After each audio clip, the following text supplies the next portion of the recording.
سرکار علیہ السلام نے اس سفر میں ان کو اپنے ساتھ جو ہے وہ جو خدمت کے لیے جو ہے وہ شرف عطا فرمایا۔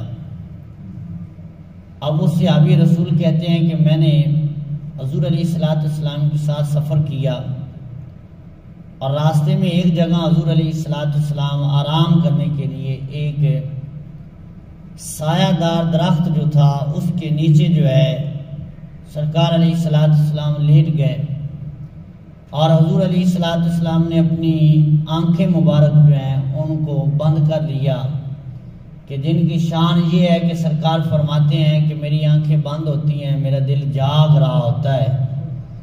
تو حضور علیہ السلام نے آنکھیں مبارک جو ہیں اپنی چشمان اقدس کو بند فرمایا اور آرام کرنے لگ گئے۔ تو راوی کہتے ہیں کہ میں حضور علیہ السلام کے پاس بیٹھا تھا، جاگ رہا تھا۔ کہتے ہیں میں نے دیکھا کہ دور سے ایک درخت جو ہے اس نے اپنی جگہ چھوڑی، زمین کو چیرتا ہوا جو ہے وہ حضور کی خدمت میں حاضر ہو گیا۔ حضور علیہ السلام کے پاس کچھ دیر کھڑا ہونے کے بعد پھر وہ واپس چلا گیا۔ اب تھوڑی دیر بعد حضور علیہ السلام نے اپنی چشمان اقدس جو ہیں جب کھولی تو صحابی رسول نے عرض کیا، یا رسول اللہ علیہ السلام، جب آپ سو رہے تھے وہ درخت آپ کے پاس آیا تھا، کیا کرنے آیا تھا؟ اب سوچنے والی بات یہ ہے اور ہمارے عقیدے کی بات یہ ہے کہ سرکار تو سو رہے تھے، صحابی جاگ رہے تھے، وہ جاگ کر دیکھ رہے ہیں حضور علیہ السلام نے بظاہر آنکھیں بند کی ہوئی ہیں، حضور علیہ السلام آرام کر رہے ہیں، لیکن وہ صحابی یہ نہیں کہتے کہ حضور وہ درخت آیا تھا اس نے یہ کیا وہ کیا، نہیں، وہ دیکھ کر بھی حضور سے پوچھتے ہیں کہ یا رسول اللہ وہ درخت کیا کرنے آیا تھا۔ معلوم ہوا کہ صحابہ کرام کا یہ عقیدہ ہے کہ جو چیز ہم دیکھ کر بھی نہیں جان سکتے حضور وہ بغیر دیکھے ہی جانتے ہیں، حضور سے کوئی شے پوشیدہ نہیں ہے۔ تو صحابی رسول نے حضور علیہ السلام سے پوچھا، یا رسول اللہ علیہ السلام وہ درخت آیا تھا، کیا کرنے آیا تھا، کیسے آیا تھا اور کیا کہنے آیا تھا؟ تو حضور علیہ السلام نے فرمایا، اے میرے غلام، جب اس درخت نے مجھے یہاں دیکھا کہ میں یہاں آیا ہوں، اس نے مجھے دیکھا، تو پھر اس درخت نے اللہ تعالیٰ سے کلام کیا اور اللہ تعالیٰ سے اجازت مانگی کہ مولا تیرا محبوب یہاں آیا ہے، مجھے اجازت دے، آ تو گیا ہی ہے، کرم تو ہو ہی گیا ہے، اب مجھے اجازت دے کہ میں جا کر تیرے محبوب کی بارگاہ میں سلام عرض کر لوں، درود عرض کر لوں، سلام عرض کر لوں۔ اور یہ مشکات شریف کی حدیث پاک ہے اور سیاہ ستہ میں بھی حدیث پاک موجود ہے کہ حضرت علی پاک رضی اللہ تعالی عنہ آپ فرماتے ہیں کہ میں ایک دن حضور علیہ السلام کی خدمت میں حاضر تھا اور حضور علیہ السلام مکہ شریف کے مضافات قریبی علاقہ جو ہے وہاں سرکار علیہ السلام تشریف لے کر گئے، کرم فرمایا۔ تو کہتے ہیں کہ جب حضور علیہ السلام جا رہے تھے میں بھی حضور کے ساتھ جو ہے وہ حاضر خدمت تھا، میں بھی جا رہا تھا، تو کہتے ہیں کہ میں نے دیکھا اور میں نے سنا کہ جو درخت، پتھر، جو شے بھی سامنے آ رہی تھی، السلام علیکہ یا رسول اللہ کہہ کر جو ہے وہ حضور کی بارگاہ میں سلام عرض کر رہے تھے، درخت بھی پتھر بھی۔ اب حدیث کے کلمات ہیں، حضرت علی رضی اللہ تعالیٰ عنہ آپ راوی ہیں، آپ فرماتے ہیں فَمَسْتَقْبَلَهُ جَبَلٌ وَلَا شَجَرٌ، اور ایک حدیث میں وَلَا مَدَرٌ، کہ جو درخت، جو پتھر، جو ڈھیلا، کوئی شے جو بھی حضور کے راستے میں سرکار تشریف لے کر جا رہے ہیں، جو شے بھی سامنے آ رہی ہے، وہ جہاں سے سرکار گزرتے جا رہے ہیں، وہ ہر شے جو ہے وہ حضور کی ذات پہ درود پاک پڑھ رہی ہے اور حضور کو سلام عرض کر رہی ہے۔ تو حضرت علی کہتے ہیں یہ میں نے خود سنا کہ حضور علیہ السلام کو وہ سلام عرض کر رہے ہیں، لیکن یہاں اس حدیث میں کہ صحابی نے پوچھا، یا رسول اللہ یہ درخت کیا کرنے آیا تھا؟ تو حضور نے فرمایا اس نے مجھے دیکھا تو اس نے رب سے اجازت مانگی۔ اچھا، پھر دوسری بات یہاں یہ کمال والی ہے کہ سرکار تو سوئے ہوئے تھے، حضور علیہ السلام تو آرام کر رہے تھے، آپ اور میں سو جائیں تو ہمیں کیا خبر ہمارے پاس کون آیا ہے، ہمیں کیا خبر کہ ہمارے گھر کون مہمان آیا، وہ آ کر چلا گیا، ہماری آنکھ کھلی تو تو ہمیں بتایا جی آپ کا فلاں فلاں جو کزن ہے نا، آپ کا فلاں فلاں جو چاچا ہے، فلاں آپ کا رشتہ دار، پھوپھی آئی تھی، تو وہ کہاں ہے جی؟ وہ تو چلے بھی گئے۔ تو ہمیں نہیں پتا چلے گا جب ہم سوئے ہوئے ہیں، ہماری نیند موت کے برابر ہے، لیکن حضور علیہ السلام فرماتے میری آنکھیں سوتی ہیں، میرا دل جاگ رہا ہوتا ہے۔ تو اب سنیے حضور علیہ السلام نے کیا فرمایا۔ سرکار نے فرمایا کہ اس نے مجھے دیکھا پھر رب سے کلام کیا۔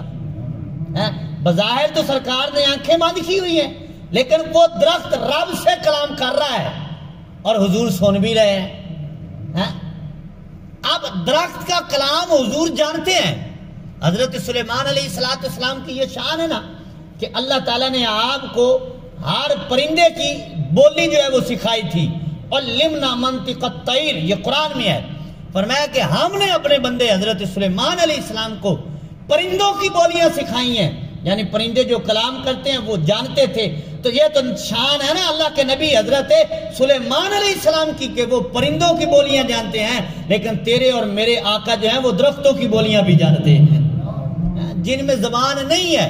اچھا پرندے کی بولی ہے، اس کے اندر زبان ہے، لیکن ہمیں سمجھ نہیں ہے، ہم جان نہیں سکتے کیونکہ ہمیں اتنا شعور نہیں ہے، کیونکہ ان کی بولی اور ہے، وہ ان کی بظاہر جو ہے وہ جو فہم اور عقل نہیں ہے، ذوی العقول وہ نہیں ہے۔ انسان ذوی العقول ہے، وہ غیر ذوی العقول ہے، ان میں عقل نہیں ہے، تو ان کی بولی ہمیں سمجھ نہیں آ سکتی کیونکہ ان کی بولی وہ جانے، ہمیں نہیں ہے اس کا علم۔ لیکن ہم انسان کی بولی جانتے ہیں، لیکن اللہ کے نبیوں کو یہ اللہ نے شانیں عطا فرمائی ہیں کہ وہ پرندوں کی بولیاں بھی جانتے ہیں۔ تو یہ تو نبیوں کی شان ہے کہ وہ پرندوں کی بولیاں جانتے ہیں، لیکن ہمارے آقا کی یہ شان ہے کہ حضور درختوں کی بولیاں بھی جانتے ہیں، پتھروں کی بھی جانتے ہیں، ہر شے کی بولی جانتے ہیں، کیونکہ اللہ نے حضور کو صرف انسانوں کا نبی نہیں بنا کر بھیجا ہے، اللہ تعالیٰ نے ہر شے کا نبی بنا کر بھیجا ہے۔ انی رسول اللہ الیکم جمیعا، تو فرمایا محبوب اعلان کر دو کہ میں ہر چیز کا رسول بن کر آیا ہوں۔ تو جب حضور ہر شے کے ہر چیز کے رسول ہیں تو پھر اس بات سے یہ لازم ہے کہ حضور علیہ السلام جب ہر چیز کے، ہر شے کے، ہر مخلوق کے، جس شے کا وہ رب ہے اس شے کے حضور نبی ہیں، تو جس چیز کے حضور نبی ہیں تو پھر یہ لازم ہے جب حضور نبی ہیں تو حضور کو پھر اس چیز کی بولی بھی آتی ہے۔ وہ جو بولتے ہیں حضور جانتے ہیں، وہ جو کلام کرتے ہیں حضور جانتے ہیں، کیونکہ حضور نبی جو ہیں۔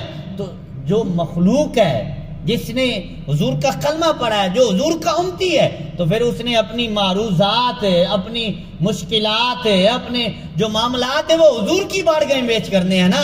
تو جب حضور ہر شے کے نبی ہیں تو اس بات سے یہ لازم آتا ہے کہ حضور کو اللہ تعالیٰ نے ہر چیز کی بولیاں بھی عطا فرمائی ہیں، ہر شے کو حضور جانتے بھی ہیں۔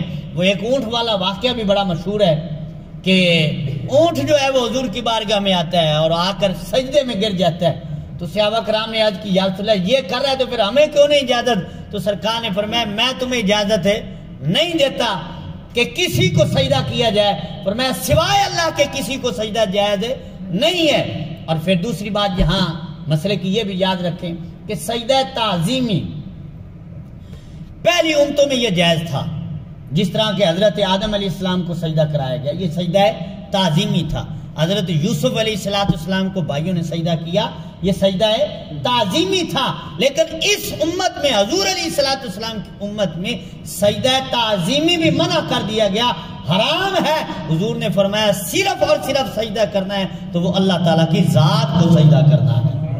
اور ساتھ سرکار نے فرمایا اگر میں حکم دیتا تو میں بیوی کو حکم دیتا کہ وہ اپنے خامد کو سجدہ کرے، لیکن فرمایا اس کو بھی یہ حکم ہے نہیں ہے، کیونکہ سجدہ صرف اور صرف اللہ تعالیٰ کو ہے۔ تو وہ اونٹ نے آ کر سجدہ کیا، صحابہ کرام نے عرض کی تو سرکار علیہ السلام نے فرمایا یہ اونٹ جو ہے نا یہ اپنے مالک کی شکایت کر رہا ہے، یہ اپنے مالک کی شکایت کر رہا ہے کہ اس کا مالک جو ہے نا وہ اس کو ذبح کرنا چاہتا ہے، اور یہ شکایت کر رہا ہے کہ یا رسول اللہ ساری زندگی اس نے مجھ سے کام لیا اور اپنے گھر کے کام لیے اور مجھ پر بوجھ لادا، میں سب کچھ میں نے کیا، لیکن اب جب میں بوڑھا ہو گیا تو یہ مجھے ذبح کرنا چاہتا ہے۔ تو یا رسول اللہ میں نہیں چاہتا کہ میں ذبح ہوں، تو اس لیے وہ اونٹ حضور کی بارگاہ میں جو ہے وہ اپنی حاجت لے کر حاضر ہوا۔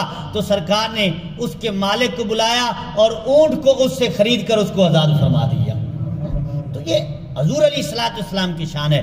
تو میں کیا عرض کر رہا تھا کہ وہ حضور علیہ السلام سے صحابی عرض کرتا ہے یا رسول اللہ یہ درخت جو ہے یہ کیا کہنے آیا تھا، کیا کرنے آیا تھا، سوال پوچھا تو حضور علیہ السلام نے فرمایا کہ اس نے رب سے اجازت مانگی کہ مولا تیرا محبوب آیا ہے، مجھے اجازت مل جائے کہ میں یہاں سلام ہی کر لوں، تو یہ درخت کو اللہ تعالیٰ نے اجازت عطا فرمائی تو سرکار نے فرمایا اے میرے غلام یہ درخت جو تو نے چلتا ہوا دیکھا آیا پھر واپس گیا، یہ کچھ اور نہیں کرنے آیا تھا، یہ مجھے سلام کرنے آیا تھا۔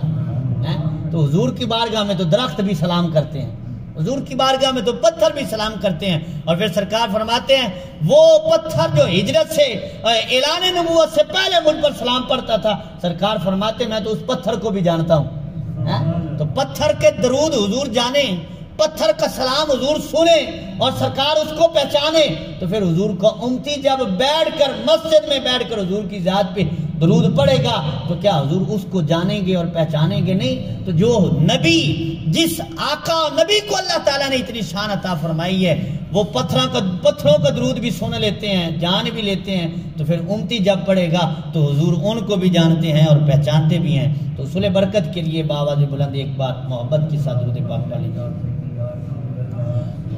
الصلاۃ والسلام علیک یا سیدی یا رسول اللہ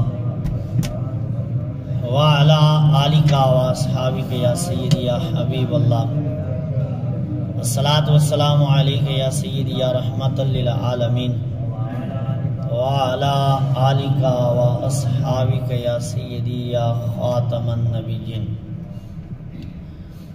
حضرات گرامی اور معزز واجب الاحترام سامعین، بزرگوں اور دوستوں، محرم الحرام کا یہ تیسرا جمعہ ہے اور ہمارا جو موضوع ہے وہ حضور کی آل کی محبت اور نواسہ رسول، شہزادہ رسول، جگر گوشہ بطول حضرت امام علی وقار امام حسین رضی اللہ تعالی عنہ، آپ کا ذکر خیر اور حضور علیہ السلام کی آل کا ذکر خیر جو ہے اس سے ہم نے پچھلے جمعوں میں برکت حاصل کی ہے اور آج بھی انشاءاللہ تعالی اسی ذکر سے ہی برکت حاصل کریں گے، اور یہی ذکر جو ہے وہ ہمارے لیے ذریعہ نجات ہے۔ تو حضرات گرامی، سب سے پہلے قرآن پاک کی آیت کریمہ جس کی تلاوت کا میں نے شرف حاصل کیا ہے، اللہ تبارک و تعالی نے ارشاد فرمایا وَقِفُوهُمْ إِنَّهُمْ مَسْئُولُونَ، سورہ صافات، اس میں اللہ تبارک و تعالی نے ارشاد فرمایا وَقِفُوهُمْ، ان کو روکا جائے گا، إِنَّهُمْ مَسْئُولُونَ، اور ان سے پوچھا جائے گا۔ تو اس آیت کریمہ میں یہ حکم ہے کہ روک کر پھر سوال پوچھا جائے گا۔ یہاں کچھ چیزیں پوشیدہ ہیں کہ کس کو روکا جائے گا اور کہاں روکا جائے گا، کون روکا جائے گا اور کیا پوچھا جائے گا۔ تو یہ چار چیزیں جو ہیں اس میں پوشیدہ ہیں۔ تو مفسرین نے لکھا اور ابن حجر مکی رحمۃ اللہ تعالی علیہ، آپ الصواعق المحرکہ میں ابن حجر اسقلانی رحمۃ اللہ تعالی علیہ آپ لکھتے ہیں، اور تفسیر نور العرفان میں مفتی احمد یا خان نعیمی رحمۃ اللہ تعالی علیہ آپ لکھتے ہیں کہ اس آیت کریمہ میں جو اللہ تبارک و تعالی نے ارشاد فرمایا واقفوہم انہم مسئولون، کہ ان کو روک کر پوچھا جائے گا، تو کیا پوچھا جانا ہے، کس نے روکنا اور کس کو روکا جانا ہے؟ تو آپ فرماتے ہیں کہ یہ جو پوچھا جائے گا نا، سوال ہوگا، یہ حضور کی امت سے سوال ہوگا، یعنی سرکار کی امت یعنی ہم سے پوچھا جائے گا۔ اور یہ کہاں روکا جائے گا؟ فرمایا یہ پل صراط کے اوپر روک کر سوال کیا جائے گا۔ کون روکیں گے؟ اللہ کے فرشتے روکیں گے۔ اب سوال کیا ہوگا؟ سوال بڑا اہم ہے۔ فرمایا اللہ تعالیٰ کے فرشتے حضور کی امت کو پل صراط کے اوپر روک کر جو ہے وہ ایک سوال کریں گے، اور وہ سوال کیا ہوگا؟ وہ سوال یہ ہوگا ان ولایت علی جن، وہ یہ پوچھیں گے کہ تمہارا حضرت علی کے بارے میں عقیدہ کیا ہے۔ اور آگے دوسری حدیث میں یہ الفاظ ہیں اہل بیت کے بارے میں بھی، یعنی حضور علیہ السلام کی اہل بیت اور حضور علیہ السلام کے جو یار ہیں اور جو حضور کے غلام ہیں، اور جو حضور کے داماد ہیں حضرت علی المرتضی شیر خدا رضی اللہ تعالی عنہ، فرمایا ان ولایت علی جن، حضرت علی رضی اللہ تعالی عنہ کی ولایت کے بارے میں پل صراط کے اوپر روک کر فرشتے مسلمانوں سے سوال کریں گے کہ اب بتاؤ حضرت علی کے بارے میں تمہارا عقیدہ کیا تھا؟ تو جو دنیا میں حضرت علی رضی اللہ تعالی عنہ کے نعرے لگاتا ہوگا، جو دنیا میں حضرت علی کو مولا مانتا ہوگا، تو وہ پل صراط کے اوپر کھڑے ہو کر کہے گا مجھ سے پوچھتے ہو، میں تو دنیا میں بھی ان کو مولا مانتا تھا اور جہاں بھی ان کو اپنا مولا مانتا ہوں۔ حضرت علی رضی اللہ تعالیٰ عنہ کے بارے میں مسلمانوں سے سوال ہوگا، کہاں سوال ہوگا؟ پل صراط کے اوپر ہوگا، اور فرشتے پوچھیں گے۔ تو جو دنیا میں حضرت علی کے نعرے لگاتے ہیں تو وہ وہاں بھی نعرے لگائیں گے، اور پھر یہاں حضرت امیر المومنین فاروق اعظم رضی اللہ تعالی عنہ، آپ کی وہ حدیث پاک الریاض النظرہ میں جو موجود ہے، میں شروع میں عرض کر دیتا ہوں۔ آپ امیر المومنین ہیں، مسند خلافت پر جلوہ گر ہیں۔ ایک سوال کرنے کے لیے آ گیا، اس نے کہا جی میں نے ایک مسئلہ پوچھنا ہے، تو فرمایا پوچھ۔ اس نے مسئلہ پوچھا تو فرمایا تیرا مسئلے کا جواب جو ہے نا، اس سوال کا جواب اور اس کا فیصلہ جو ہے نا وہ حضرت علی کریں گے۔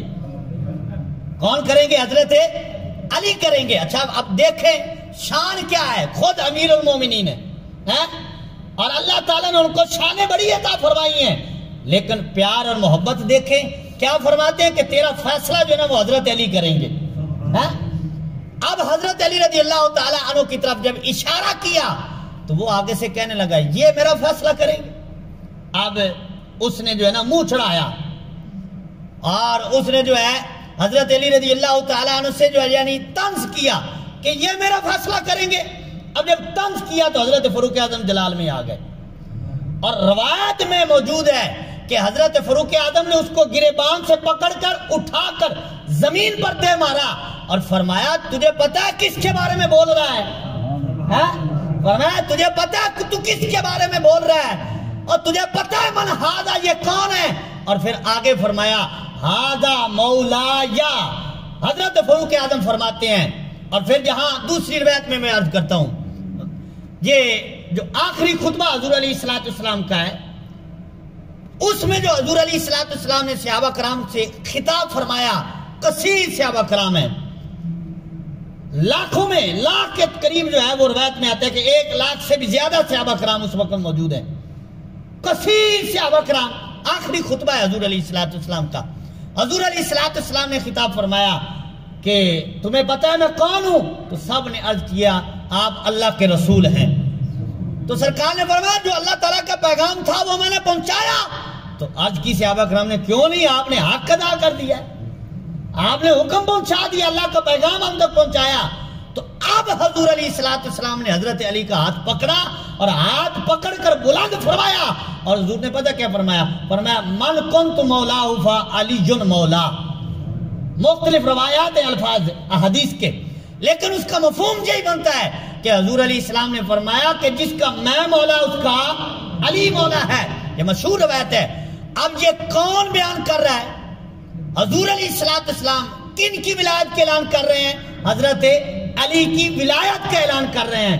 لیکن یہاں یہ بھی یاد رکھیں ولایت اور ہوتی ہے، خلافت اور ہوتی ہے۔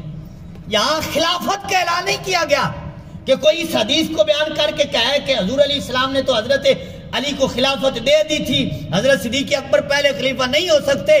نانا، یہاں ولایت کا اعلان کیا گیا ہے، خلافت کا اعلان نہیں کیا گیا، کیونکہ پہلے خلیفہ اس امت کے جو ہیں وہ حضرت ابوبکر صدیق ہیں، اور ان کی خلافت کو مانا کس نے ہے؟ حضرت علی نے بھی مانا ہے، حضرت امام حسن نے بھی مانا ہے، حضرت امام حسین نے بھی مانا ہے رضی اللہ تعالی عنہم۔ تو یہاں ولایت کا اعلان کیا گیا ہے۔ حضور علیہ السلام نے فرمایا جس کا میں مولا اس کا علی مولا۔ اچھا اب یہاں ان کے مولا ہونے کا اعلان حضور علیہ السلام نے خود فرمایا، اور پھر اگلے جو الفاظ ہیں راوی کہتے ہیں کہ ہم نے دیکھا کہ جب حضور علیہ السلام نے حضرت علی کے مولا ہونے کا اعلان کیا تو سب سے اٹھ کر پہلے جس نے مبارک دی اور حضرت علی کو سینے سے لگایا اور فرمایا اصبحتا و امسیتا، عرض کی کہ اے علی تجھے مبارک ہو، اب اس حال میں ہم صبح کریں گے شام کریں گے۔ مطلب کیا تھا کہ آپ صبح بھی ہمارے مولا ہوں گے، شام بھی ہمارے مولا ہوں گے۔ اصبحت مولایا و امسیت مولایا، ہم صبح بھی اس حال میں کریں گے، آپ ہمارے مولا ہوں گے، شام بھی اس حال میں کریں گے، آپ ہمارے مولا ہوں گے۔ تو سب سے پہلے حضرت علی کو مبارک دینے والی جو ہستی ہے وہ کوئی اور نہیں ہے، وہ حضرت فاروق اعظم کی ذات ہے۔ جب آپ کو یہ مولا کی گارنٹی اور مولا کی سند حضور علیہ السلام نے عطا فرمائی تو مبارک سب سے پہلے کس نے دی؟ حضرت فاروق اعظم نے دی۔ اب یہ سوال کرتا ہے بندہ، تو آپ نے فرمایا تیرا فیصلہ حضرت علی کریں گے، اس نے کہا مانا ہاضا، اس نے کہا یہ کون ہے، یہ فیصلہ کریں گے، تو آپ نے اس کو پکڑ کر زمین پر مارا اور فرمایا مانا ہاضا، تجھے پتا یہ کون ہے؟ پھر آگے فرمایا ہاضا مولایا و مولا کل مومن، یہ حضرت فاروق اعظم کا فتویٰ ہے۔ حضرت فاروق اعظم فرماتے تو ان کو جانتا ہے یہ کون ہے؟ آپ فرماتے ہیں یہ میرے بھی مولا ہیں اور ہر مومن کے مولا ہیں۔ کہیے ذرا سبحان اللہ یار، یہ کون فتویٰ دے رہے ہیں، کون فرما رہے ہیں؟ امیر المومنین غید المنافقین حضرت فاروق اعظم رضی اللہ تعالیٰ عنہ۔ آپ فرماتے ہیں تمہیں پتا ہے یہ کون ہے؟ یہ میرے بھی مولا ہیں اور ہر مومن کے مولا ہیں۔ اور آگے فرمایا جو ان کو مولا نہیں مانتا، فرمایا میرا یہ فتویٰ ہے وہ مومن نہیں ہو سکتا، مومن وہ ہوگا جو حضرت علی کو اپنا مولا مانتا ہوگا۔ یہ حضرت علی رضی اللہ تعالیٰ عنہ کی شان ہے، اور فرمایا کہ یہ میرے مولا ہیں اور ہر مومن کے مولا ہیں، اور جو مومن ہوگا وہ ان کو مولا ضرور مانے گا۔ اللہ اکبر۔ تو سوال ہوگا، اور پھر دوسری آیت میں اللہ تبارک و تعالیٰ نے ارشاد فرمایا وَسَلَامٌ عَلَىٰ الْيَاسِينَ، فرمایا آل یاسین پر سلام ہو۔ اب آل یاسین کون ہے؟ مفسرین نے یہاں قول اٹھائے، کہتے ہیں یاسین حضور کا لقب ہے، قرآن میں یاسین حضور کا لقب ہے، اور آل یاسین حضور کی آل مراد ہے۔ مطلب یہ کہ اللہ تعالیٰ حضور کی آل پر سلام فرما رہا ہے کہ آل یاسین پر سلام ہو، مطلب کہ حضور کی آل پر سلام ہو۔ یعنی ان کا مقام تو دیکھو کہ جن کے سلام بھی جن کو جو ہے اللہ تعالیٰ قرآن میں فرمائے کہ حضور کی آل پر جو ہے وہ سلام ہو، اور جن کی ولایت کا جو اعلان حضور خود فرمائے اور پل صراط پہ روک کر پوچھا جائے کہ حضرت علی کی ولایت کے بارے میں تمہارا کیا خیال ہے، تو جن کی مقام اور ولایت کا یہ عالم ہے تو اللہ تعالیٰ نے ان کو شانیں کتنی عطا فرمائی ہوں گی۔ تو حضرات گرامی، احادیث کا ذخیرہ اس بارے میں موجود ہے۔ حضرت حسن و حسین اور حضور کی آل کے بارے میں حضور علیہ السلام کی کثیر قول جو ہیں وہ موجود ہیں، اور کچھ اقوال کچھ احادیث سے میں نے پچھلے جمعہ پر بھی عرض کی تھی، اور کچھ جو ہے وہ اس جمعہ پر عرض کروں گا۔ ان میں پہلی حدیث پاک جو ہے وہ حضور علیہ السلام نے ارشاد فرمایا من اراد التوکل فلیحب اہل بیتی، فرمایا جو توکل کا ارادہ رکھتا ہے، اللہ تعالیٰ کی ذات پر بھروسہ کرنا چاہتا ہے، فرمایا اس سے چاہیے کہ میری اہل بیت سے پیار کرے۔ اور پھر آگے فرمایا ومن اراد ان ینجو من عذاب القبر فلیحب اہل بیتی، فرمایا جو بندہ یہ چاہتا ہے کہ عذاب قبر سے بچ جائے، فرمایا وہ میری اہل بیت سے پیار کیا کرے۔ وہ پہلے جمعے والی حدیث پاک کثیر لمبی حدیث میں نے آپ کو طویل حدیث عرض کی تھی کہ اس میں ایک الفاظ یہ بھی تھے کہ سرکار نے فرمایا جو میری اہل بیت سے محبت کرے گا اللہ تعالیٰ اس کی قبر کو فرشتوں کے لیے مزار بنا دے گا۔ اور یہاں فرمایا کہ جو بچنا چاہتا ہے عذاب قبر سے اسے چاہیے کہ میری اہل بیت سے محبت کرے۔ اور پھر فرمایا ومن اراد الحکمہ، فرمایا جو بندہ یہ چاہتا ہے کہ اس کو حکمت حاصل ہو جائے اسے چاہیے کہ میری اہل بیت سے پیار کرے۔ اور پھر فرمایا ومن اراد دخول الجنہ بغیر حساب، فرمایا جو جنت میں بغیر حساب کے داخل ہونا چاہتا ہے اسے چاہیے فلیحب اہل بیتی، فرمایا اسے چاہیے میری آل سے پیار کرے، میری اہل بیت سے پیار کرے گا تو فرمایا بغیر حساب کے جنت میں جائے گا۔ تو ان سے تو محبت کرنے کا یہ عالم ہے۔ جو ان سے پیار کرے، حضور فرماتے بغیر حساب کے جنت میں جائے، تو ان کو اللہ تعالیٰ نے کتنی شانیں عطا فرمائی ہوں گی کہ جن کا پیار ہی بندے کو تار دیتا ہے، تو اللہ تعالیٰ نے ان ہستیوں کو کتنی شان عطا فرمائی ہوگی۔ اور پھر آگے فرمایا فواللہ ما احبہم احد الا ریحا فی الدنیا والآخرہ، فرمایا اللہ کی عزت کی قسم، جو میری اہل بیت سے پیار کرے گا دنیا میں بھی سکون سے رہے گا اور آخرت میں بھی سکون کے ساتھ رہے گا، اس کو غم نہیں پہنچے گا، اس کو کوئی پریشانی نہیں آئے گی، اس کو کوئی دکھ نہیں ستائے گا۔ فرمایا جو میری اہل بیت میں سے پیار کرے، اور وہ دنیا ہو یا آخرت ہو، فرمایا جو میری اہل بیت سے پیار کرے گا دنیا میں بھی سکون کے ساتھ رہے گا اور آخرت میں بھی سکون کے ساتھ رہے گا، پریشانی اس کے قریب نہیں آئے گی، جو فرمایا میری اہل بیت سے پیار کرے گا۔ اور یہاں میں ایک بات عرض کرنا چاہوں گا، مدارج النبوہ میں علامہ عبدالحق محدث دہلوی رحمۃ اللہ تعالی علیہ آپ ایک روایت نقل کرتے ہیں کہ جب مکہ فتح ہوا تو بت جو ہے وہ گرائے گئے اور کچھ بت اونچے تھے، تو حضور علیہ السلام نے حضرت علی سے فرمایا کہ اے علی میرے کندھوں پہ سوار ہو جا اور ان بتوں کو گرا۔ تو یہ نہیں کہ حضور کا ہاتھ نہیں پہنچتا تھا، حضور کچھ دکھانا چاہتے تھے اور کچھ بتانا چاہتے تھے، یہ نہیں کہ حضور کا ہاتھ نہیں پہنچتا تھا۔ اللہ کے نبی کی ہاتھ کی طاقت کا عالم یہ ہے کہ حضور مسجد نبوی میں کھڑے ہوں، نماز پڑھا رہے ہوں، ایک قدم آگے بڑھائیں اور پھر ہاتھ اونچا کریں، پھر ہاتھ پیچھے کر لیں، قدم بھی پیچھے کر لیں، اور صحابہ کرام پوچھے یا رسول اللہ آج یہ نماز میں قدم آگے بڑھایا، یہ کوئی نیا طریقہ آ گیا ہے یا کوئی ہم پر حکم نازل ہوا ہے؟ تو سرکار علیہ السلام نے فرمایا نہ طریقہ ہے نہ کوئی حکم نازل ہوا ہے، سرکار نے فرمایا میں نماز میں کھڑے کھڑے میں نے قدم بڑھایا اور ہاتھ اونچا کیا تو میرا ہاتھ جو ہے وہ جنت میں پہنچ گیا۔ ان کی ہاتھ کی طاقت کا عالم تو یہ ہے کہ مسجد میں کھڑے ہو کر ہاتھ بلند کرے تو جنت میں پہنچ جائے، اور سرکار نے فرمایا میں نے چاہا کہ جنت کا ایک پھل توڑ کر لاؤں تمہارے لیے، تمہارے لیے توڑ کر جنت کا پھل لاؤں، پھر تم کھاتے رہو قیامت تک وہ ختم نہ ہو۔ لیکن فرمایا پھر میں نے کہا کہ چاہت ختم ہو جائے گی جنت کی، تو فرمایا اس لیے میں نے نہیں لایا، لیکن میں چاہتا تو لا سکتا تھا، یعنی پابندی کوئی نہیں، یہ ان کا اختیار ہے۔ فرمایا میں ہاتھ بڑھایا تو جنت میں پہنچ گیا، تو جن کا ہاتھ بڑھانے سے جنت میں پہنچ جائے تو وہ کعبے کی دیوار کوئی بڑی تو نہیں نہ تھی، حضور کچھ دکھانا چاہتے تھے، کچھ بتانا چاہتے تھے۔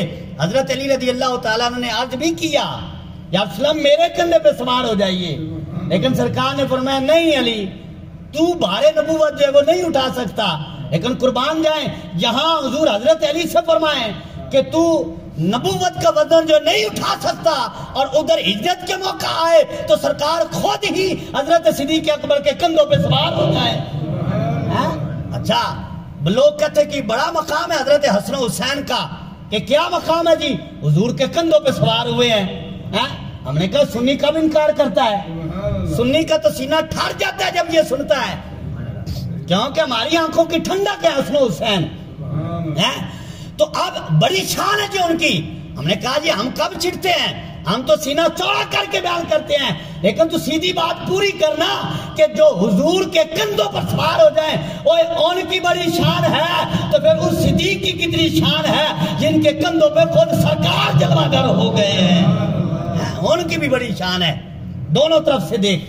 اچھا پھر آگے چلیے، حضرت علی رضی اللہ تعالی عنہ حضور کے کندھوں پہ سوار ہوئے، اب بت گرائے، بت گرا کے جب نیچے اترے نا تو حضرت علی مسکرانے لگ گئے، مسکرا کے ذرا سبحان اللہ کہیے، حضرت علی مسکرانے لگ گئے، تو سرکار علیہ السلام نے پوچھ کر بتایا، سرکار علیہ السلام نے فرمایا علی مسکرانے کی کیا وجہ ہے، ذرا توجہ رکھیے، علی رضی اللہ تعالیٰ نے فرمایا پیارے مسکرانے کی کیا وجہ ہے؟ تو حضرت علی رضی اللہ تعالی عنہ نے شیر خدا نے عرض کی یا رسول اللہ علیہ السلام جب آپ کے کندھے پر میں بیٹھا نا تو میرا ہاتھ عرش کے پائے تک پہنچ گیا تھا، میرا ہاتھ عرش کے پائے تک پہنچ گیا تھا، اور مسکرا اس لیے رہا ہوں کہ اتنی بلندی سے چھلانگ لگائی ہے، اتنی بلندی سے چھلانگ لگائی ہے اور ہوا کچھ بھی نہیں، تو سرکار نے فرمایا اے علی اس کو کیا ہو سکتا ہے جس کو بلند مصطفیٰ کرے اور اتارے جبریل، اس علی کو کون گھٹا سکتا ہے؟ تو جس علی کو بلند کرنے والے ہی مصطفیٰ ہو، اس علی کا ذکر کون گھٹا سکتا ہے؟ لیکن جو میں بات عرض کرنا چاہتا ہوں کہ حضرت علی، اب سنیے ذرا، حضرت علی رضی اللہ تعالیٰ عنہ حضور کے کندھے پر ایک بار سوار ہوں، ایک بار قدم رکھیں تو جنت کی سیر کر کے آ جائیں، جو حضور کے کندھے پر ایک بار سوار ہو وہ تو عرش کے پائے تک پہنچ جائیں، تو ان حسن و حسین کا عالم کیا ہوگا جو ایک بار نہیں کئی بار جو ہے وہ حضور کے کندھوں پہ سوار ہوتے رہے ہیں، تو وہ کہاں کہاں کی سیر کر کے اترتے ہوں گے، ان کی سیر کا عالم کیا ہوگا؟ ہمارے بچوں کے کھیلنے کے لیے گراؤنڈ ہے، ہمارے بچوں کے کھیلنے کے لیے سکول کے گراؤنڈ ہے، ہمارے بچوں کے بڑے سے بڑا جائے گا تو فیصل آباد چلا جائے گا، کراچی کے گراؤنڈ میں چلا جائے گا، تو جن کے کھیلنے کے لیے سینہ مصطفیٰ ہو ان کی شان اور عالم کیا ہوگا؟ اور ایک حدیث پاک میں المستدرک کی حدیث پاک ہے، ایک صحابی حضور علیہ السلام کی خدمت میں حاضر ہوئے سوال کرنے کے لیے، پوچھنے کے لیے، تو کہتے ہیں کہ جب میں نے حضور علیہ السلام سے کلام کیا تو کلام کرتے کرتے میں نے دیکھا کہ حضور نے جو چادر لی ہوئی نا اس کے اندر حرکت ہے، حرکت ہے، کچھ ہل رہی ہے، تو کہتے ہیں کہ میں نے آج کیا یا رسول اللہ یہ کیا ہے؟ تو سرکار نے فرمایا دیکھے گا، تو انہوں نے تو پوچھا تھا، تو حضور نے فرمایا دیکھے گا، تو انہوں نے کہا حضور دکھا دے، تو اس سے بڑی بات کون سی ہے؟ تو سرکار نے ایسے چادر ہٹائی تو راوی کہتے میں نے دیکھا ایک طرف امام حسن لپٹے ہوئے ہیں اور دوسری طرف حضرت امام حسین لپٹے ہوئے ہیں۔ وجدان یہ کہتا ہے کہ جب وہ صحابی سائل بن کے سرکار کے در اقدس پہ آیا ہوگا تو سرکار نے دونوں کو سینے پہ لٹایا ہوگا، دونوں کو سینے پر لٹایا ہوگا، اب بلاوا عرض کی ہو گئی کہ یا رسول اللہ آپ کا غلام باہر آیا ہے، تو حضور نے یہ گوارا ہی نہیں سمجھا کہ میں اپنے شہزادوں کو اتار کر باہر جاؤں، حضور نے ویسے ہی سینے سے لپٹایا اور ویسے ہی سرکار باہر تشریف لے آئے اور ان کے سوال کا جواب دیا اور ان کو سینے سے ہی لگائے رکھا۔ سرکار نے فرمایا دیکھو یہ حسن و حسین ہے، اور جب حضور علیہ السلام نے یہ فرمایا تو صحابی رسول نے پوچھا یا رسول اللہ آپ ان سے پیار کرتے ہیں؟ تو سرکار نے فرمایا ہاں میں ان سے پیار کرتا ہوں، اور فرمایا جو ان سے پیار کرے گا اللہ بھی ان سے پیار کرے گا۔ یہ ان کے پیار اور محبت کا عالم ہے۔ اور دوسری حدیث پاک ہے، حضرت حذیفہ رضی اللہ تعالیٰ عنہ کہتے ہیں کہ ایک دن میں نے اپنی ماں سے اجازت مانگی کہ اے امی مجھے اجازت دے کہ میں جا کر حضور سے جو ہے وہ دعا کرواؤں، اپنے لیے بھی کرواؤں گا اور تیرے لیے بھی کرواؤں گا۔ اچھا اب ماں نے جب یہ سنا نا کہ میرے لیے حضور دعا کریں گے تو اس سے بڑی دولت ان کے لیے اور کوئی نہیں تھی کہ سرکار علیہ السلام کی زبان اقدس پر جو ہے ان کا نام آ جائے، اس سے بڑی دولت کوئی نہیں تھی۔ تو اب جب اس صحابیہ نے سنا، صحابی نے عرض کیا کہ امی جان مجھے اجازت دے میں دعا کرواؤں گا آپ کے لیے بھی اپنے لیے بھی، تو ماں نے کہا بیٹا ٹھیک ہے جا چلا جا۔ اب اجازت مل گئی، مغرب کی نماز حضور کے پیچھے پڑھی اور مغرب سے عشاء تک سوال عرض ہی نہیں کر سکے، حضور کی خدمت میں بیٹھے رہے، حضور کی کلام حضور کی باتیں سنتے رہے، بیٹھے رہے، کلام ہویا ہی نہیں، بات کی نہیں ہے، عرض ہی نہیں کر سکے۔ تو کہتے عشاء کی نماز ہو گئی، میں پھر بھی بیٹھا رہا، عشاء کی نماز بھی حضور کے پیچھے پڑھی۔ نماز پڑھنے کے بعد صحابہ کرام چلے گئے، اب سرکار علیہ السلام جو ہے آپ نے قدم مبارک اٹھائے اور اپنے کاشانہ اقدس کو تشریف لے کر جا رہے تھے، تو اب وہ صحابی جو ہیں وہ بھی حضور کے پیچھے پیچھے دھیمے دھیمے قدم رکھ کے چلنے لگے۔ اب جب سرکار دروازے پر پہنچے تو وہ بھی پیچھے پیچھے، اب کوئی پیچھے چل رہا ہو تو محسوس ہو جاتا ہے کوئی چل رہا ہوتا ہے، لیکن یہ نہیں پتا چلتا کہ کون ہے، لیکن سرکار دروازے پہ رک گئے۔ روایت میں موجود ہے حضور نے پیچھے موڑ کے نہیں دیکھا، فرمایا انت حذیفہ، او تو حذیفہ ہے رضی اللہ تعالیٰ عنہ، تو آنے والا حذیفہ ہے؟ تو نام ہاں یا رسول اللہ میں حذیفہ ہوں۔ اب سنیے ذرا، ابھی یہ سوال پوچھا نہیں حضور نے کہ کیا کرنے آیا ہے، یہ نہیں پوچھا کہ کیسے آیا ہے. سرکار نے فرمایا تو حذیفہ ہے؟ عرض کی یا رسول اللہ میں حذیفہ ہوں. تو سرکار نے فرمایا اے حذیفہ اللہ تیری بخشش کرے تیری ماں کی بخشش کرے, کیا مانگنے آیا ہے؟ یہ گھر بات ہو رہی تھی کہ میں دعا کرواؤں گا اے امی جان تیرے لیے بھی اپنے لیے بھی. ابھی سوال کیا نہیں, حضور نے پہلے ہی فرمایا اے حذیفہ اللہ تیری ماں کی بھی بخشش کرے تیری بھی بخشش کرے. اور مانگنے کیا آیا تھا؟ آج کی یا رسول اللہ جو مانگنا تھا وہ تو بن مانگے ہی دے دیا ہے, اب اور کیا مانگنا ہے؟ تو حضور علیہ السلام نے پھر یہ کلام کر کے فرمایا حذیفہ تجھے پتہ ہے ابھی ایک فرشتہ میرے پاس آیا ہے, ابھی ایک فرشتہ میرے پاس آیا ہے اور وہ آیا بھی پہلی بار ہے اور اجازت بھی رب سے لے کر آیا ہے. کرنے کیا آیا ہے؟ بتانے کیا آیا ہے؟ تو سرکار نے فرمایا وہ مجھے بتانے آیا ہے کہ اے پیارے اے اللہ کے محبوب آپ کو مبارک ہو, آپ کے دونوں شہزادے جنتی جوانوں کے سردار ہیں اور ان کی جو ماں ہے وہ جنتی عورتوں کی سردار ہے. فرشتہ آ کے مبارک دے رہا ہے, فرشتہ آ کے حضور علیہ السلام کی بارگاہ میں یہ خوشخبری سنا رہا ہے اور آئے ہی خوشخبری سنانے ہے. تو یہ تو ان کی شان ہے. اور ایک روایت میں ہے کہ حضور علیہ السلام نماز ادا فرما رہے ہیں, نماز پڑھ رہے ہیں, تو حضرت امام حسین مسجد میں آ گئے. حضرت امام حسین ہے مسجد میں آ گئے. اور پہلے اس سے میں ایک اور روایت عرض کروں, حضور علیہ السلام ان سے پیار کتنا کرتے ہیں اس بات کو ذرا دیکھنا. ایک حدیث میں ہے کہ حضور نے خطبہ چھوڑا, مشہور حدیث ہے, اور ایک حدیث میں کہ حضور علیہ السلام نے سجدہ لمبا کیا, یہ بھی مشہور حدیث ہے, اور ایک حدیث میں کہ سرکار علیہ السلام نے نماز مختصر کی, باہر تشریف لے کر گئے. تو کسی نے پوچھا حضور آج نماز مختصر کی ہے, اس کی وجہ کیا ہے؟ تو سرکار نے فرمایا میں نماز پڑھا رہا تھا, باہر بچے کے رونے کی آواز آئی, میں نے سمجھا کہ میرا حسین نہ رو رہا ہو, میرا حسین نہ رو رہا ہو, تو نماز مختصر کر دی. سرکار باہر جلوہ گر ہوئے. تو اب بات اس کو دیکھیے کہ ان کی محبت کتنی ہے کہ کبھی ان کے لیے خطبہ چھوڑا جا رہا ہے اور کبھی ان کے لیے نماز لمبی کی جا رہی ہے اور کبھی ان کے لیے نماز کو مختصر کیا جا رہا ہے. تو ان کی شان کتنی ہے کہ یارو عبادت خدا کی ہے اور اس میں خیال امام حسین کا ہے, اور نماز بھی کن کی؟ اللہ کے نبی کی اور نبیوں کے سردار کی. روایت میں ہے کہ حضرت امام حسین مسجد میں آئے تو حضرت ابو ہریرہ رضی اللہ تعالیٰ کہتے کہ ہم نے روکا, حضرت امام حسین کو پکڑ لیا. تو اب کہتے ہیں جب ہم نے ان کو بازو سے پکڑا نا تو حضور نے نماز میں ہی اشارہ کیا کہ چھوڑ دو, چھوڑ دو. اچھا اب جب چھوڑ دیا تو پھر راوی کہتے ہیں کہ حضور نے دوسرا اشارہ کیا کہ اس کو آنے دو, اس کو نہ روکو. اس ناز سے اور اس محبت سے حضور علیہ السلام نے ان کو پالا ہے. کس کے لیے پالا ہے؟ اپنے دین کے لیے پالا ہے.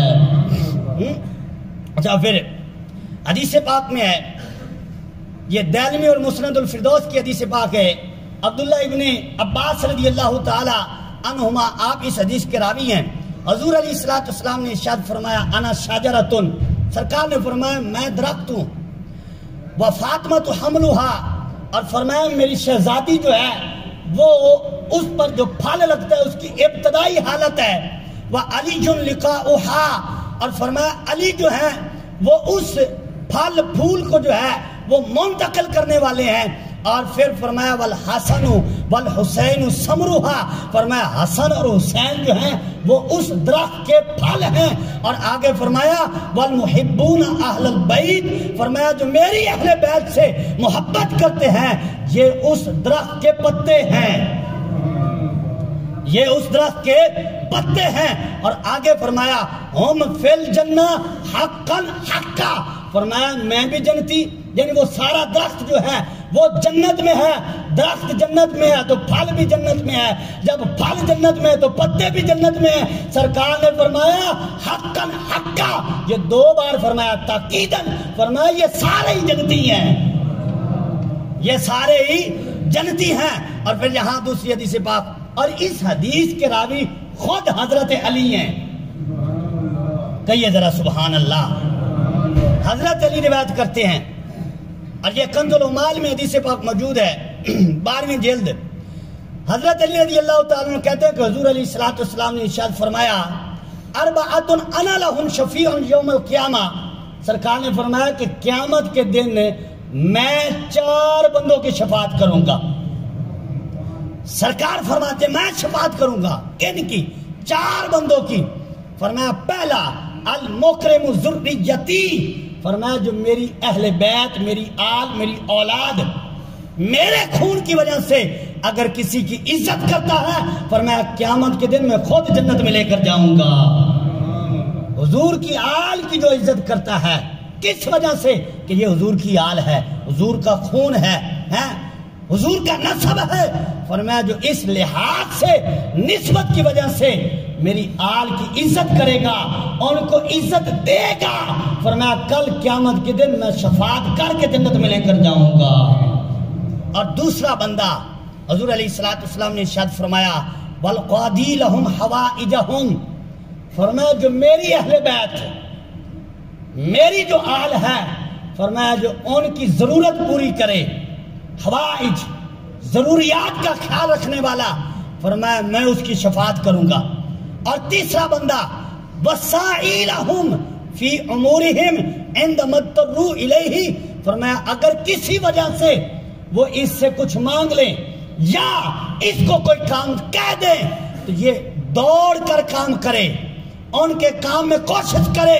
فرمایا جی ان کے کام میں کوشش کرے گا، کل قیامت کے دن میں جنت میں لے کر جاؤں گا جو میری اہل بیت سے محبت کرتا ہے. اور چوتھا بندہ جس کی سرکار فرماتے ہیں میں شفاعت کروں گا والمحب لہم بقلبہ ولسانہ، فرمایا جو میری آل سے، میری اہل بیت سے، میرے خون کی وجہ سے، میری عزت کی وجہ سے ان سے پیار کرنے والا ہے. کیسے پیار کرنا ہے؟ فرمایا بقلبہ ولسانہ، فرمایا دل سے بھی پیار کرے، زبان سے بھی. یہ 2 چیزیں ہوتی ہیں. کچھ لوگ ہوتے دل سے نہیں کرتے، دل میں بغض ہوتا ہے، لوگوں کو دکھانے کے لیے ایک جلسہ کر لیتے ہیں، لوگوں کو دکھانے کے لیے نام لے لیتے ہیں، لوگوں کو دکھانے کے لیے کوئی بات کر دیتے ہیں اپنے مجمع میں. ایسی محبت نہیں. فرمایا دل میں بھی میری آل کی محبت ہو، زبان پر بھی میری آل کی محبت ہوگی. فرمایا قیامت کے دن میں شفاعت کر کے جنت میں لے کر جاؤں گا. فرمایا جو میری اہل بیت سے محبت کرے، جو میری اہل بیت کا احترام کرے، محبت کرے، دل سے بھی کرے، زبان سے بھی کرے، تو فرمایا قیامت کا دن ہوگا تو فرمایا میں خود شفاعت کروں گا اور اپنے ساتھ اس کو جنت میں لے کر جاؤں گا. اللہ اکبر. بخاری شریف کے حدیث پاک ہے حضرت عبداللہ ابن عمر رضی اللہ تعالی عنہما، آپ سے کسی نے سوال کیا اور وہ تھا اہل عراق، یعنی عراق کا رہنے والا. آپ سے سوال کرتا ہے. اور عبداللہ ابن عمر کون ہے؟ یہ حضرت فاروق اعظم کے بیٹے ہیں. شروع میں عرض کر چکا کہ حضرت فاروق اعظم کتنا حضور کی آل کا ادب اور احترام کرتے تھے. آپ سے کسی نے سوال کیا کہ جی سوال یہ ہے کہ آپ کیا کہتے ہیں کہ اگر کوئی بندہ جو مار دے حج کے احرام کی حالت میں تو آپ اس کے بارے میں کیا کہتے ہیں؟ وقال رجل من اہل العراق، تو وہ تھا اہل عراق، کوفے والوں میں سے، عراق کا رہنے والا تھا. تو حضرت عبداللہ ابن عمر رضی اللہ تعالیٰ عنہ نے کیا فرمایا؟ فرمایا اس کو دیکھو، ادھر جو مارنے کا سوال کر رہا ہے، ادھر مچھر مارنے کا سوال کرتا ہے کہ مچھر کو مارنے سے دم پڑتا ہے یا نہیں پڑتا. فرمایا وقد قتلوا ابن رسول اللہ صلی اللہ تعالی علیہ وسلم، یہاں مچھر مارنے کا سوال کرتے ہیں اور ادھر اللہ کے رسول کے بیٹے کو شہید کر دیا انہوں نے. اللہ اکبر. فرمایا یہ ان کی حال ہے، یہ ان کی منافقت ہے اور یہ ان کے عقیدے ہیں. فرمایا یہاں ایک مچھر مارنے کا سوال کر رہے ہیں اور جب رسول اللہ صلی اللہ تعالی علیہ وسلم کا بیٹا ان کے ہاں مہمان بن کر گیا تھا تو اس وقت ان کو کوئی سوال، کوئی مسئلہ جو ہے، کوئی شریعت یاد نہیں آئی. اور آگے کیا فرمایا؟ فرمایا حالانکہ وہ سمیعت النبی صلی اللہ تعالی علیہ وسلم، آپ فرماتے ہیں میں نے خود رسول کریم سے یہ سنا، ہما ریحانتایا من الدنیا، سرکار فرماتے ہیں یہ دنیا میں میرے پھول ہیں. فرمایا یہ ان کی محبت کا عالم تھا، لیکن انہوں نے ان کو ظلمن جو ہے وہ شہید کر دیا۔ اور انشاءاللہ تعالیٰ اگلے جمعہ پر میں یہ بات عرض کروں گا تفصیلاً، حضرت امام حسین رضی اللہ تعالیٰ عنہ کربلا میں کیسے پہنچے اور پھر کیسے جو ہے وہ سارے حالات جو ہیں کیسے پیش آئے۔ لیکن میں ایک حدیث پاک جو ہے اسی حوالے سے آپ کے سامنے عرض کرنا چاہوں گا کہ افضل ہے کل جہاں سے غرانہ حسین کا، کہ نبیوں کا تاجدار ہے نانا حسین کا، ایک پل کی نہ تھی حکومت یزید کی، صدیاں حسین کی زمانہ حسین کا، صدیاں حسین کی زمانہ حسین کا، کہ حسین کے 2 نین پہ 100 نین قربان، 100 نین کیا چیز ہے کونین قربان۔ ہر شے ان کی ہے، صدیاں بھی ان کی ہے، زمانہ بھی ان کا ہے، وقت بھی ان کا ہے، جگہ بھی ان کی ہے۔ وہ اس لیے کہ کربلا میں سے حضرت امام حسین کا ایک شہزادہ حضرت امام زین العابدین رضی اللہ تعالیٰ عنہ، جن کا اصل نام علی اوسط ہے، آپ کربلا سے واپس آئے۔ باقی کربلا میں جتنے آل رسول کے شہزادے تھے 20 21 یا 22 وہ شہید ہو گئے۔ دیگر صحابہ کرام 72 کی تعداد، بعد میں 145 کی تعداد لکھی ہے، وہ کربلا میں شہید ہو گئے۔ ایک ہی شہزادہ واپس آیا، کون؟ امام زین العابدین، ایک شہزادہ۔ اور ادھر مدینہ میں حضرت امام حسن کا ایک بیٹا حسن مصنع موجود تھے، حضرت امام حسن کا ایک بیٹا، حضرت امام حسین کا ایک بیٹا امام زین العابدین۔ یہ 2 شہزادے کربلا سے واپس اس وقت حیات تھے، لیکن اس وقت یزیدیوں کی تعداد جو ہے وہ اس وقت میدان میں 22,000 تھے، لیکن یزیدی دیکھو تو لاکھوں میں تھے۔ لیکن آج کے دور میں اگر کوئی یزیدی کی نسل، یزیدی نسل، یزید کی اولاد تلاش کرنا چاہے اس کو نہیں ملے گی، لیکن حسین کا شہزادہ ہر شہر میں مل جائے گا،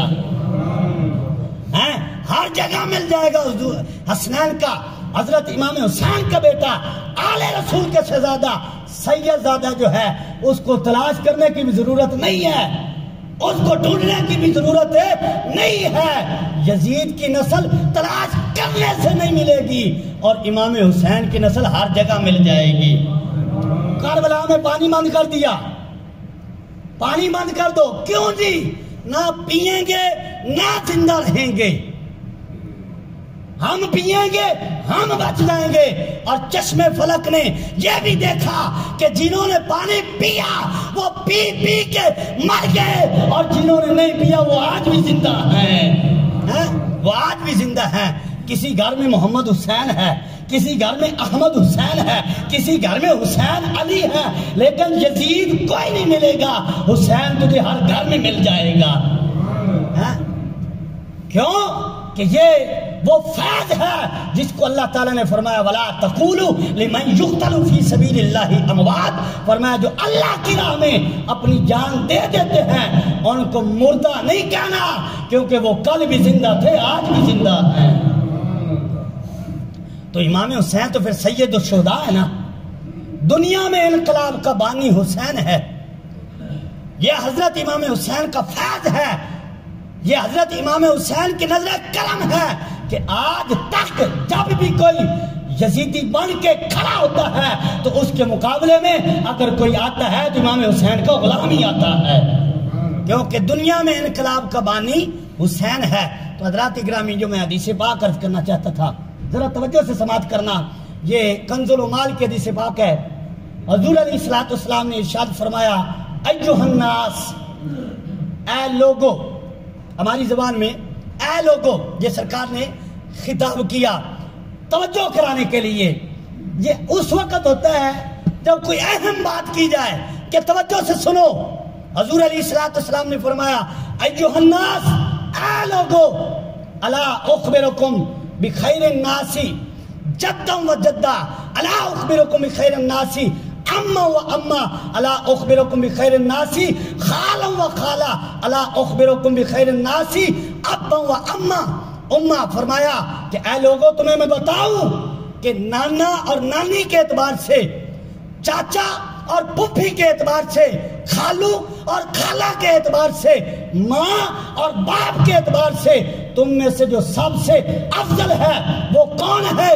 گویا صحابہ کرام نے عرض کی یا رسول اللہ بتائیے، تو سرکار نے فرمایا جو ان رشتوں کے اعتبار سے تم میں سب سے افضل ہے الحسن والحسین، حسن اور حسین فرمایا رضی اللہ تعالی عنہما، فرمایا یہ سب سے افضل ہیں ان رشتوں کے اعتبار سے۔ اب آگے حضور نے رشتے بھی گنوائے۔ سرکار نے فرمایا، میں اختصاراً عربی کا متن چھوڑ کر میں مفہوم آپ کے سامنے عرض کرتا ہوں۔ حضور علیہ السلام نے فرمایا وہ اس لیے کہ ان کا نانا جو ہے وہ اللہ کا رسول ہے۔ کہیے ذرا سبحان اللہ۔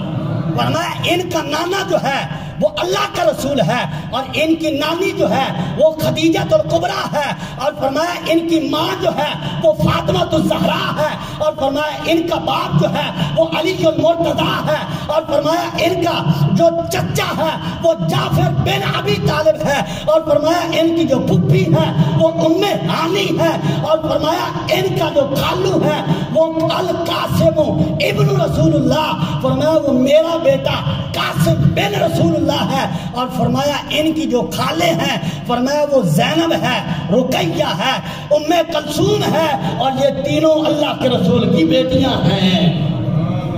اس حدیث میں یہ الفاظ موجود ہیں، بنات رسول اللہ، فرمایا رقیہ بھی اللہ کے رسول کی بیٹی، ام کلثوم بھی اللہ کے رسول کی بیٹی، زینب بھی اللہ کے رسول کی بیٹی۔ تو پتہ چلتا ہے کہ حضور کی ایک بیٹی نہیں تھی، حضور کی 4 بیٹیاں تھیں۔ اور سرکار نے فرمایا یہ خالو کے اعتبار سے بھی تم میں بہتر، اور خالائیں کے اعتبار سے بھی تم سے سب سے بہتر ہیں۔ اور اگلے الفاظ سننے والے ہیں، حضور نے فرمایا ان کا نانا بھی جنتی، وَجَدُّهُمَا فِي الْجَنَّةِ وَجَدَّتُهُمَا فِي الْجَنَّةِ، فرمایا ان کا نانا بھی جنتی، ان کی نانی بھی جنتی، وَأُمُّهُمَا فِي الْجَنَّةِ، ان کی ماں بھی جنتی، وَأَمُّهُمَا فِي الْجَنَّةِ، ان کی جو اب ان کا جو چاچا ہے وہ بھی جنتی، اور وَأَبُوهُمَا فِي الْجَنَّةِ، ان کا باپ علی بھی جنتی، ماں بھی جنتی، چاچا بھی جنتی، پھپھی بھی جنتی، فرمایا ان کا خالو بھی جنتی، اور پھر فرمایا ان کی جو خالائیں ہیں یعنی رسول اللہ کی بیٹیاں ہیں فرمایا وہ بھی جنتی۔ اور اگلے جملے سننا ذرا، حضور نے فرمایا وَهُمَا فِي الْجَنَّةِ، فرمایا وَهُمَا فِي الْجَنَّةِ، فرمایا یہ دونوں بھی جنتی، وَمَنْ أَحَبَّهُمَا فِي الْجَنَّةِ، فرمایا جو ان سے پیار کرے گا وہ بھی جنتی، وَمَنْ أَحَبَّهُمَا فِي الْجَنَّةِ، فرمایا جو ان دونوں میرے شہزادوں سے دنیا میں پیار کرے گا وہ بھی جنتی ہے، کیونکہ یہ بھی جنتی ہیں، اور جو ان سے پیار کرے گا اللہ نے ان کو بھی جنت عطا فرما دی ہے۔ اللہ اکبر۔ تو یہ تو ان کی شان ہے۔ تو پھر ہم کہہ سکتے ہیں نا کہ افضل ہے کل جہاں میں گھرانہ حسین کا، اور یہی بات حضرت فاروق اعظم نے اپنے بیٹے حضرت عبداللہ سے کہا تھا۔ فرمایا تھا کہ جب آپ نے ایک موقع پر جب وظیفے مقرر کیے تو حضرت امام حسن حضرت امام حسین کا 1000 مقرر کیا، اپنے بیٹے کا 500 مقرر کیا، تو انہوں نے ایز اے امیر المومنین سوال کیا کہ آپ امیر المومنین ہیں، یہ نہیں کہ میں باپ کی وجہ سے، آپ امیر المومنین ہیں، فیصلہ کیجئے کہ مجھے 500 درہم دیے، حالانکہ میں بدر میں بھی جانا چاہتا تھا، میں احد میں بھی گیا، اور دیگر جنگیں جو ہیں غزوات جو ہیں حضور کے ساتھ میں لڑتا رہا، مجھے دیا تو 500 اور شہزادوں کو دیا تو 1000 وجہ کیا ہے؟ تو فاروق اعظم نے یہی جواب دیا تھا، فرمایا ان کی برابری کرنی ہے تو ان کے نانے جیسا نانا لے کے آ،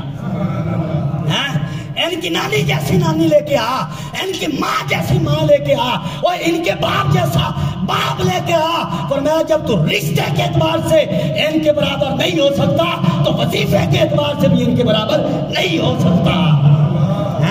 یہ محبت کا